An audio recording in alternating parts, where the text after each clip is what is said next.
Hello, everyone. We are here to preview round 19, Carlton, North Melbourne. I've got the Queen of North Melbourne, but kind of like the Princess of Carlton as well. It's a really interesting dynamic. Marni Cohen, hello. Hey Terry, how are you? I'm good. I'm good.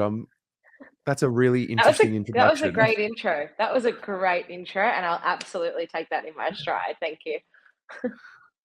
For those who haven't met you, well, they must have because you were with me for the team's show earlier in the year. You've now been promoted to a full preview here on the Blue Abroad YouTube channel. Um, can you unpack how you love North Melbourne and how you also love Carlton? So I love North Melbourne because my dad is a mad North supporter. So he started taking me to the footy probably about 20 years ago, and it just stuck. I just resonated with the atmosphere, and I just sort of fell in love with the game. And now I'm probably arguably of our family the most invested in the club, and in footy of everyone. Um, and then at the start of this year, I joined the Besties as the North Bestie, and obviously Terry do a lot of work with the Carlton girls who have become very, very, very good friends of mine. And North obviously have had a very sad few years. In particular, the start of this year was really tricky. We obviously didn't win a game before the bye, and so after Good Friday, I started going to a couple more Carlton games because I thought they were fun and I could really resonate with their energy. And I think that I would be incredibly insufferable and I'd be incredibly unhinged if I was in their position. So I sort of resonated with that. Became friends with the girls, and the more I started going to Carlton games, the more I fell in love with it. So I think it's interesting with the Carlton thing because I am able to have an unemotional attachment to them. I ride the highs and I ride the lows, but when I can sit and actually analyze the games, I don't analyze it with any emotion. So I'm able to sort of unpack it. And I kind of like that as well. And then talking to my Carlton friends after the games, I'm able to just sort of give them a perspective that they might need to help them move on. So maybe I'll be able to do that for everyone watching tonight. So that'll be interesting. We'll dive. We'll do a deep dive, no doubt about it. You are also co-host of the Further North podcast with good Correct. man Josh. Uh, I've got to say, I've lately on the Instagram, I'm really enjoying the like Tristan Sherry helmet vibes, like just the fun that you're bringing to the North Melbourne supporters. I like from afar, I look at it, I don't comment, I don't engage, I just sort of look at it. I'm like, this is good. This is what footy content is about, having some fun with it. You don't want to wear a Tristan Cherry helmet to our tribute game, Terry? I don't want to be wearing a lid. No. I'll get one. I'll get one for you, and then you can come to the game and just a little on and off. I'll take a photo with a lid on, but I won't wear a lid. Will you? Okay, Yeah. great. I'm gonna see if I can Oh, organise that before Sunday. why did I say that? Watch this space, everyone. Yeah. Terry with the helmet. Ugh, jeez. Look, it's been depressing for North fans. So for Josh and I to be able to bring something fun and exciting and something new, it's been great. And the reception has been really, really awesome, especially after the bye. We've won a couple of games and the form's improved drastically. So, you know, that it's fun. The lids Yeah, are off in its own way at North Melbourne, I think. yeah. Well, I think is it 5 weeks? I mean, you had obviously a big loss last week, but I've definitely noticed the improvement. What is this North Melbourne story from the last time we played to now? Like, where are we? Oh, it's almost chalk and cheese, really. I mean, we played Good Friday. We got absolutely manhandled, and we sort of had our asses handed to us. And unfortunately, that was sort of the first of three. We went to Adelaide the week later for gather round and got absolutely hammered by Brisbane, and then came back to Melbourne, and then went down the highway to Geelong and got hammered by Geelong as well. So I think for North, it's just been, to be honest, it sounds super cliche, but it's very much a trust the process thing for me this year. Obviously, it's been super frustrating to watch us week in, week out get belted, and you're like, where is the improvement coming from? It's really hard to see the light at the end of the tunnel. But I think up until the bye, and we sort of started to see a little bit of improvement in the last sort of four rounds. Before the bye, there was improvement, but not necessarily on the scoreboard. It was just sort of within games. Individual players sort of started to gel a little bit better. I just think that for North, the side that we put out on the park at the start of the year is just completely nothing we've ever seen before. There's a bunch of new recruits that have either come in through the draft or that have come in from other clubs. Then there's a bunch of players who have been able to return from injury. There's some players who are just sort of getting their chance now after being on the list for a couple of years. And then the rest have never played with that mix before. So I think it was about finding continuity and consistency and then finding the right balance. And it all kind of happened at once when we obviously went over to Perth and beat West Coast the week after the bye. And it's kind of been like that ever since. We haven't really made too many changes unless they've been forced changes. If it's not broke, don't fix it sort of thing. And obviously we had that really bad loss last week against Sydney, but I mean, the stage was set. The Swans had lost 2 games in a row. They were getting 17th place North Melbourne at home. We've been up and about since the bye, and we're a young side still, and fitness has been a big issue for North, I think, across the big talking point across the year for us. So we kind of just looked really tired. And the first quarter was competitive. We had no answers for them after quarter time. So I, I expect us to bounce back this week. Whether it's going to be enough to beat Carlton or not, I doubt it, but I do expect a really competitive performance and us to be able to sort of re-find that form that has won us those games and that did allow us to challenge Collingwood and Melbourne for sure. I'm in a really weird spot. I'm not going to lie. Let me explain. So Let's talk it through. I remember being where North are. It's very clear to me. I remember it clearly. Talent, individuals, young, fitness being an issue, can't run games out.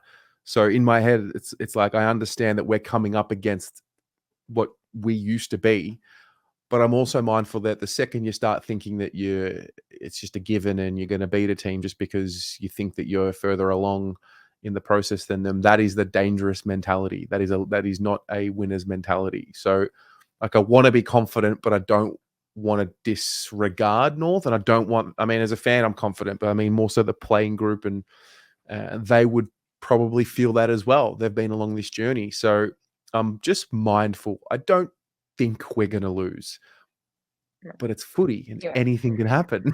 Anything can happen. I mean, Robbo came out on 360 after the Giants game and criticised Carlton players for looking arrogant and maybe acting like they'd already had the game won before they even went over to Sydney. And I think that, like, I get it. I get where people could, where people could see it and could draw that. And he sort of said, oh, this is a side that's won nothing and hasn't really proven anything yet.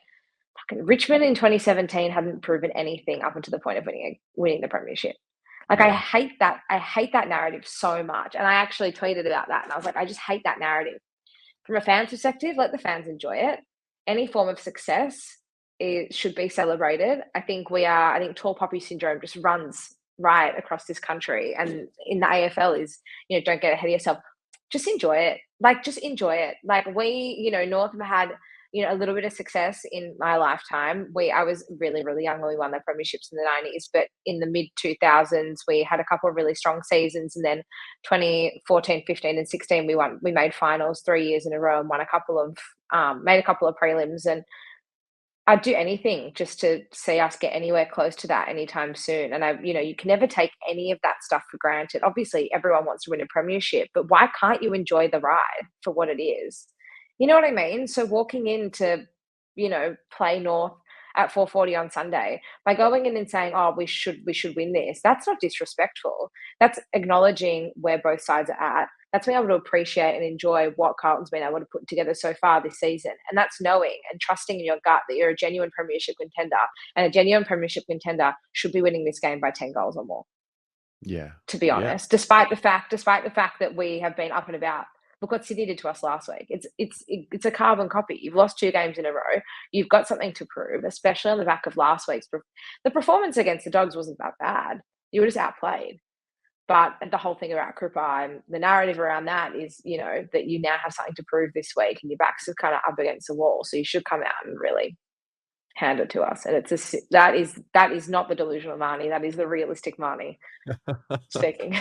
I love it. No, it's we actually just touched on it too, the expectations of fans and, what are we owed? I think if we fall into this category of, we're owed a premiership because we stuck fat through all these years, I think it's dangerous, because I've enjoyed the last 12 months more than ever a period of 12 months as a supporter in my life.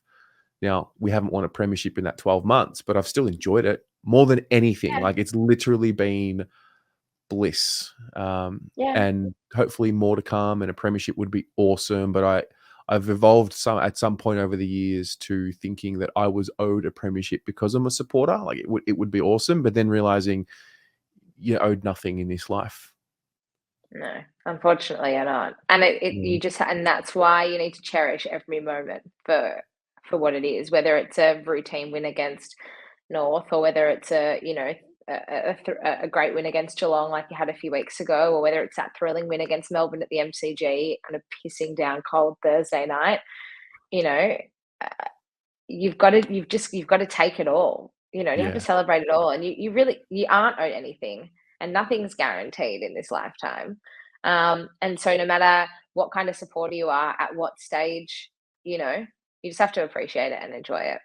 That's absolutely. that's all I have to Love it. say on that. Love it. Um, what is the story from the North side of things when it comes to, like, team selection? Anyone coming into the side, going out? What do we need to look out for? So at this stage, we don't have any injuries on the back of, we've actually got a pretty clean injury list, which is nice. We haven't really been in this position for a while. So in terms of injuries and suspensions, we don't really have anything to worry about. And in terms of players expected to come back, I don't think there's anyone that I can think off the top of my mind that we're expecting to bring back into the side. Griffin Logue is the only person I would really think, but they're not going to rush him back. He's coming back from an ACL. He hasn't played all year. And our backline, incredibly, has been our most reliable sort of part of the ground all season. Going into the season, had you said to me North's defence would be the best thing and the most solid, line uh, in our side by towards the end of the year, I would have said you're insane because Mm, looking at it on paper, it was just a bit of a shambles. Um, so I think that and I think the balance is right as well for the first time. I think, yeah, pretty much the last 4 or 5 weeks has been really great. I think the one thing that I would really like is I'd love Will Phillips to come back into the side. He was dropped for George Wardlaw ahead of the Sydney game. And obviously, Will Phillips has made a name for himself in the last month as being a pretty reliable tagger, which is quite crazy, but he's been able to kind of embrace that role really, really nicely. And we were exposed by the Swans on the weekend. Now, no one's saying that he would have been able to shut down a Warner or he would have been able to shut down a Goulden. Um, but I think he would have learned a lot from playing alongside these guys, and he might have had some impact. It's not to say that he would have, been the difference between winning a game by 70 points or not. But he definitely would have had an impact. You know what I mean? I also think his hands are really clean. He's really, really great. He just, I don't know. There's clearly something above my knowledge that the coaches aren't happy with. So you have to really trust that. But I think the hard part for North, and this is where you can compare Chincotta with Will Phil. Chincotta, he's a big body. He's a big guy. He's not letting anyone get in his way, right? And unfortunately, Will Phil is a smaller frame. He doesn't have the frame to go with the likes of Bond. He played on Trelaw, he played the Dogs. He doesn't have the frame to go with Cripps, and I'd argue probably doesn't even have the frame to go with Walsh, to be honest. So it's like, well, then then what do you do? Because are you bringing him back in to run with one of these guys who he probably won't be able to match it with physically? And he did match it with Dacos, but Cripps is in another league of his own, yeah, he's a physically big, anyway. He's big boy. huge, 195 centimeter midfielder. I mean, I'd love one of those at North, to be honest. As would anyone. And so yeah, it's sort of I don't know where you go from there with that specifically. But off the top of my mind, that's the only thing I can really think of at this stage. We might make a couple other changes and try a couple other people out, but I don't think there's anything looking at it glaringly obvious that we need to make a change at this point. So I wouldn't be surprised if we went in unchanged, but Mm. there are some players who probably could make way if needed. How's my boy Zach? Well, he's injury free. He had a week off, but he didn't play last week. He wasn't selected. I'd love to see Fish back in the side. I actually think Fish would be the perfect sub. He's probably too good to be the sub at North, like maybe at a club a bit higher up the ladder. But Colby McKercher came straight back into the side. He recovered from his injury, so he was straight swap for Fish when he was injured, and he's had a great couple of weeks. And Jackson Archer's been, incredible in the last, 6 weeks as well, sort of playing that lockdown defender role. So I think Fish is so important to us structurally to be able to bring the ball out of defence. But Kirch has been playing that role really well. So I'm not sure. I'd love to see him come back in. Who comes out, I don't know, because the obvious names would be like potentially a Darcy Tucker, but Darcy Tucker's had an excellent month. Potentially Jackson Archer, but he's enough to keep his spot in the side. Callan Dawson was poor last week. However, with you've got Curnow and Mackay, and they're obviously the best 1-2 punch in the competition. So Aiden Core and Charlie Comben will play on them. You probably have Core go to Curnow, and then you'd have Mackay, you'd have Chom on Mackay, and then whether they still want that third tall defender just to have the option, they might decide to do it. That was probably the only poor game I've ever seen Callan Dawson play. So it's hard to know who you'd bring out because Fish doesn't want to play forward, and arguably that's where we'd need him more than defence. So again, it's if they can shuffle the magnets a little bit and find space for him, I think we should. But how He they doesn't approach it, I'm want not sure. He doesn't want to play forward? I didn't know that. I believe that one of the reasons why he wanted to come to North was not just for more opportunity in general, but more opportunity in defence. And I think Interesting. he's been so solid in defence for us. I think it'd be a mistake for us to play him forward. We have thrown him forward a couple of times this year, but it hasn't really. He's definitely played his best footy down back. So while I'm not, maybe they send him back and then they push McKercher gets unleashed forward. I don't know. That's another option they could think of doing. I think he's too good to be out of the side. It's just how they reshuffle the magnets to find a spot for him. Yeah. And to play to his strengths, because I think he's had a really great sort of 8 to 10 weeks in defence, but so it'd be silly not to play him there. You know what I mean? Yeah. Turning to the Carlton side of things, I'm going to ask you a question that the answer changes seemingly every minute for Carlton fans.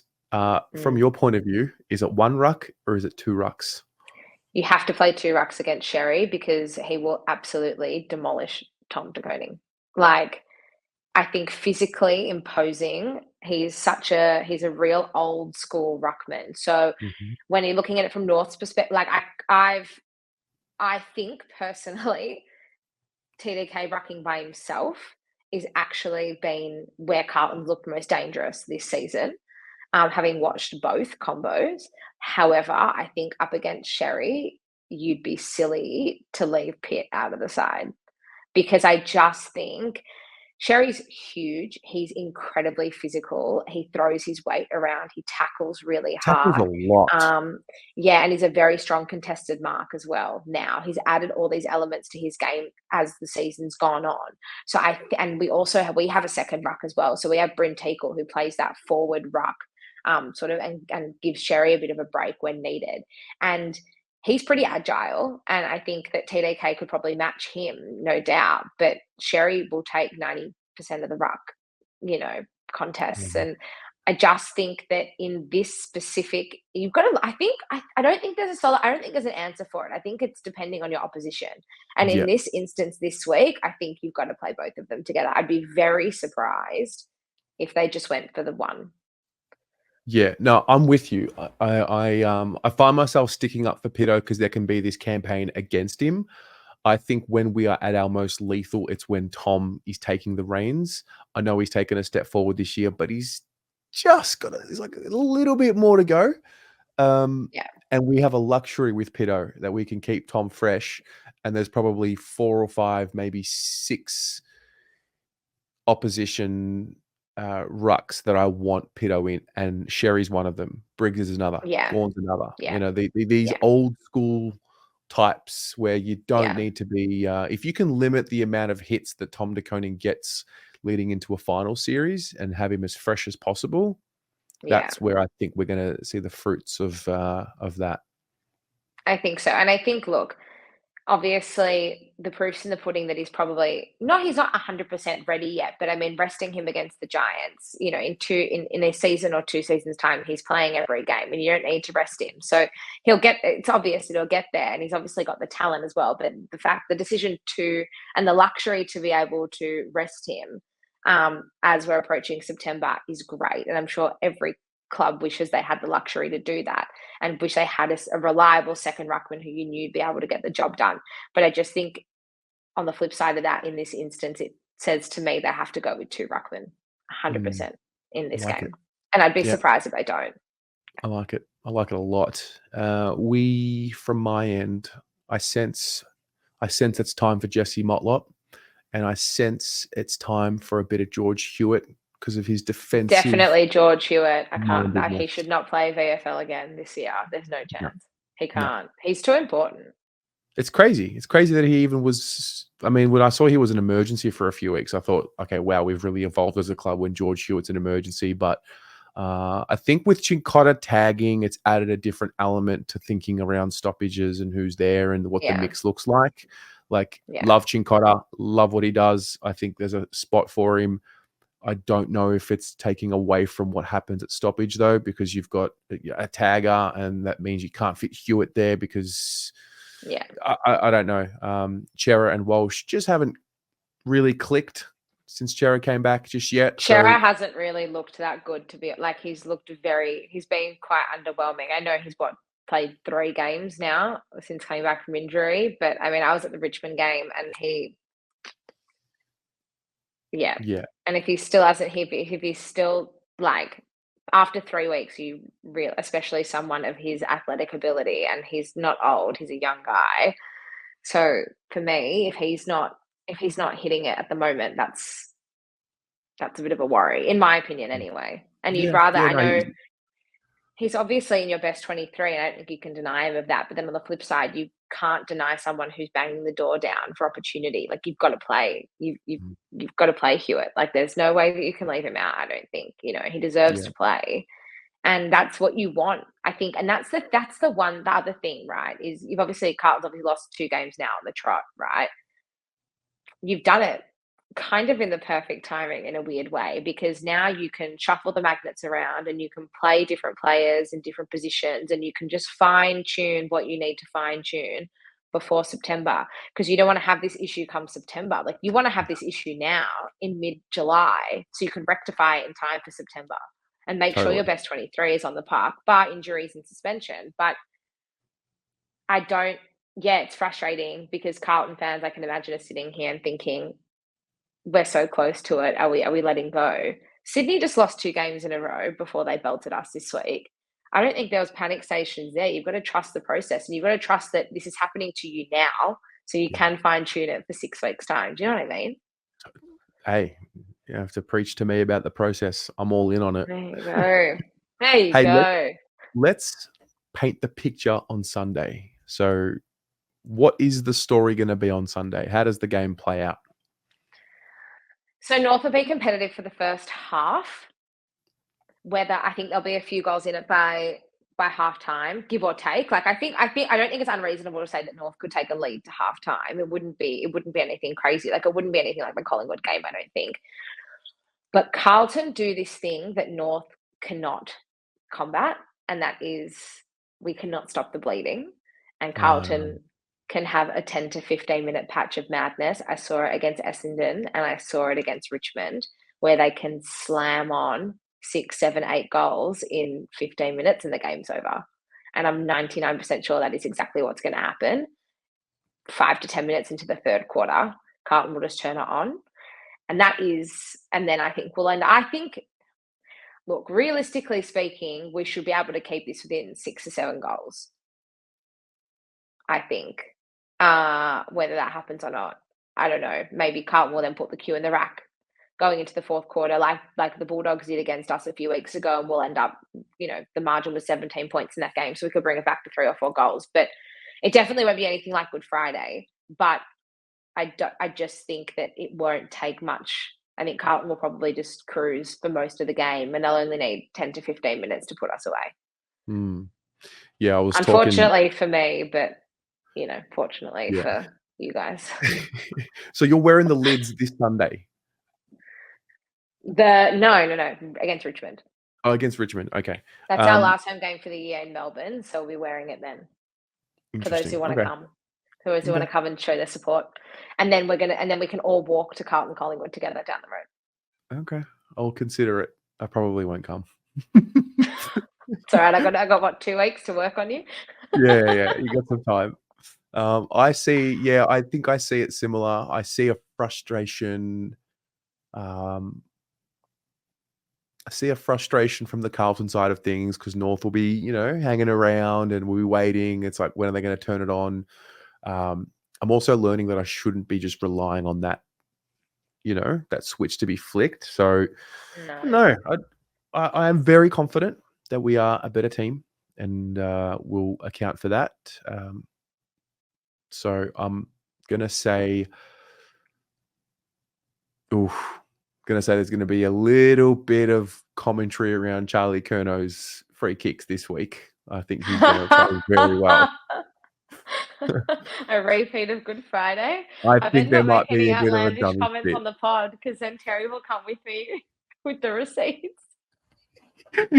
Hey, if I need to go into the analytics, I will. I just find the narrative amazing because it's like he's earned this reputation as a free kick merchant when he doesn't get anywhere near. I actually think he should be getting more free kicks than what he does, but that's another conversation.